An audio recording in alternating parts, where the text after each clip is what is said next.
Hey, what is going on, guys? In this video today, we're going to be going over how to get more high kill games in Season 6 of Fortnite. Now, obviously, the definition of a high kill game is going to be totally different depending on your skill level as a player. Some players may consider a 6 or 7 kill game a high kill game, while others wouldn't be happy with anything under, say, 15 or so. Knowing that, I'm going to do my best to give very general tips and also focus a lot on the best map rotation for high kill games. So without further ado, let's get right into it.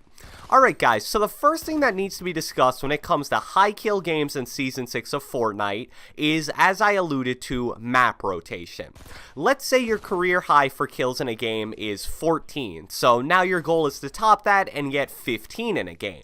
Well, there's two parts to that. Not only do you need to be able to kill 15 of the players you run into, but you also need to be able to simply find 15 players in a game. Now, obviously the killing part is much harder, but with the way Fortnite is right now with players dying off super quickly, you need to be really good at simply finding enough players to get high kill games.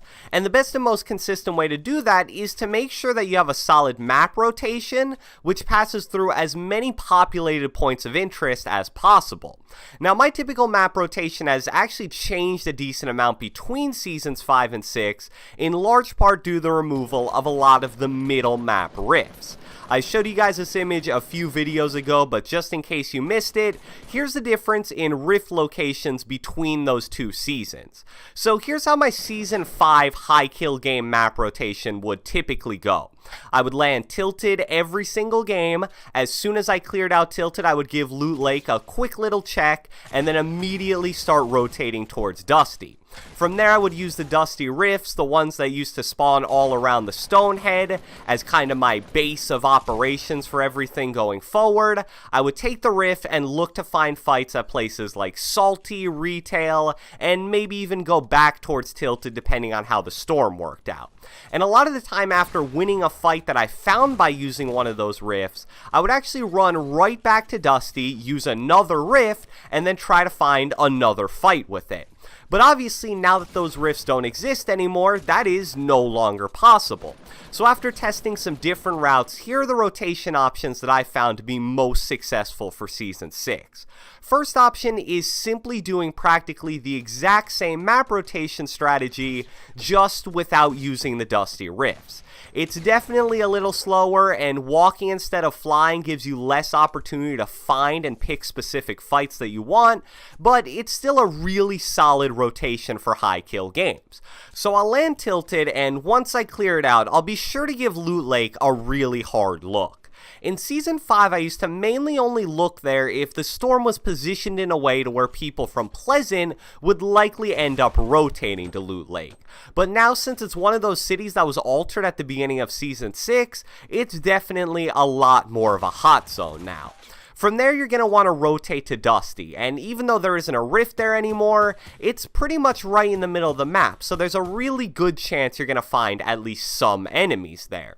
Once I either finish whatever fights I find near Dusty, or don't find any at all, the next move is to head towards Salty Springs. Another town that seems to always have enemies either near or directly inside of it, no matter what point in the game it is. And as soon as you've cleared out all of those areas, it really comes down to following the storm for the rest of the match.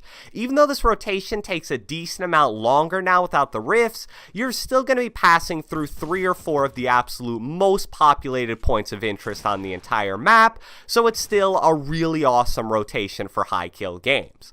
Option/rotation strategy number 2 is actually one that's Season 6 specific, and is in all likelihood going to be constantly changing as the season goes on. One of the most interesting things added into Fortnite for Season 6 was the floating tornado island thing. Even though that's definitely not the official name, I'm sure you guys know what I'm talking about if you've played at all in Season 6. It started the season floating on top of Loot Lake and has now moved all the way to the Rune location near Shifty Shafts. And I've heard that people expect this floating tornado island thing to end up visiting all 7 Rune locations in the future, so by the time time you guys see this video, it's very likely that it's actually in a new location. But I want to point out how valuable this floating island is for high kill games and how you can utilize it in your map rotation. So first off, this island basically functions like a rift in a way. You go to it, jump into the tornado part, deploy your glider, and it will launch you into the air at basically the same height as a rift would. So now that all the rifts near the middle of the map have been removed, this is pretty much your best option for super fast travel now. A new thing I've actually been trying recently as kind of a tweak to my main rotation is landing and clearing out tilted, going to the floating island, and then using that as a makeshift rift to bring me to the dusty/salty area of the map. I'm not sure if it's faster to go tilted to island to dusty or just straight tilted to dusty, but it's honestly worth it to try out both and see which one you guys like more. The only problem is, like I said earlier, there's a decent chance that within a few weeks or so, that floating island is going to be on the total opposite side of the map, so definitely take advantage of it while you can. Another option that you guys actually saw in my last gameplay if you watched it is starting the game by landing on the island. It's a pretty populated drop spot, and if you know how to navigate it, you can easily get out very quickly with at least 3 to 4 kills, and then you use the tornado rift to go to tilted and clean up whoever's left alive after the first 2 to 3 minutes. From there, you can simply finish out the rest of the rotation, and you have a really good start to the game. So that should pretty much cover all of my main high kill game map rotations that I use and plan on using for the rest of Season 6. So now let's get into some general tips of the actual fighting involved with getting high kill games. Enemies die very quickly in Fortnite. I'd say an average game lasts about 15 to 17 minutes. So if you're going for a 15 kill game, for example, that means you need to kill about an enemy every minute. One thing that you guys must know when it comes to quickly getting kills is you have to constantly be looking to do what I like to call closing the distance gap in fights. This is a mistake I'll see people make all the time. They'll see a team about 50 meters away or so definitely a medium range fight. They'll get some chip damage with their AR, and then they'll just stay there. Here's something that a lot of people don't realize. For 90% of medium to long range fights in Fortnite nowadays, you're not going to be able to kill a full health enemy with only your AR. That was definitely possible in Season 1 or Season 2 when people didn't really build, but now even the average player builds almost instantly once they've been shot even one time. If you want to get kills quickly, your aim basically needs to be to turn every medium or long range fight into a close range fight. That doesn't mean don't go for chip damage at all. Chip damage is great. It makes your enemy play really defensive and allows you to play super offensive. But you can't just sit and head glitch a ramp for 2 minutes trying to kill an enemy who's 70 meters away. Unless they're just a really bad player, they simply aren't going to let that happen. I do want to make a clarification though. Really the only time you shouldn't be actively trying to close the gap in fights is when you're third partying.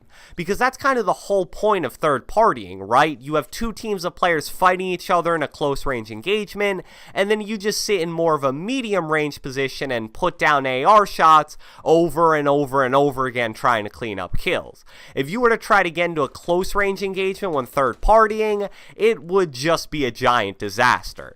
You'd basically have 3 teams of players all fighting each other in a close range fight.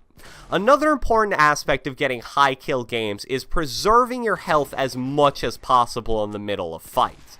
If you're really making an emphasis to get a lot of kills, you're guaranteed to run into situations where you're simply outnumbered in a fight. So if you're fighting, say, a 1v3, you need to avoid losing large chunks of health to either the first or second member of that team. If you knock down a player in a 1v3 but you lose 180 out of 200 health doing so, there's pretty much no way you're going to be able to end up winning that fight with only 20 health remaining. However, if you can finish that first person while only losing 30, 20, or ideally in a perfect world, 0 health, well now you've got a really good chance in the rest of that fight, and you have every chance in the world to end up winning it. So I hope you guys enjoyed this video, and if you watched the entire thing, be sure to leave me a comment down in the comment section below. What is your personal record for most kills in a single game of Fortnite? I'm pretty sure I've actually already asked that question in a video before, but why not do it again? Me personally, my record is 32 kills in a duos match. Be sure to leave a like, leave a comment, subscribe, turn on post notifications, do whatever the heck you want, and I will catch you guys next time.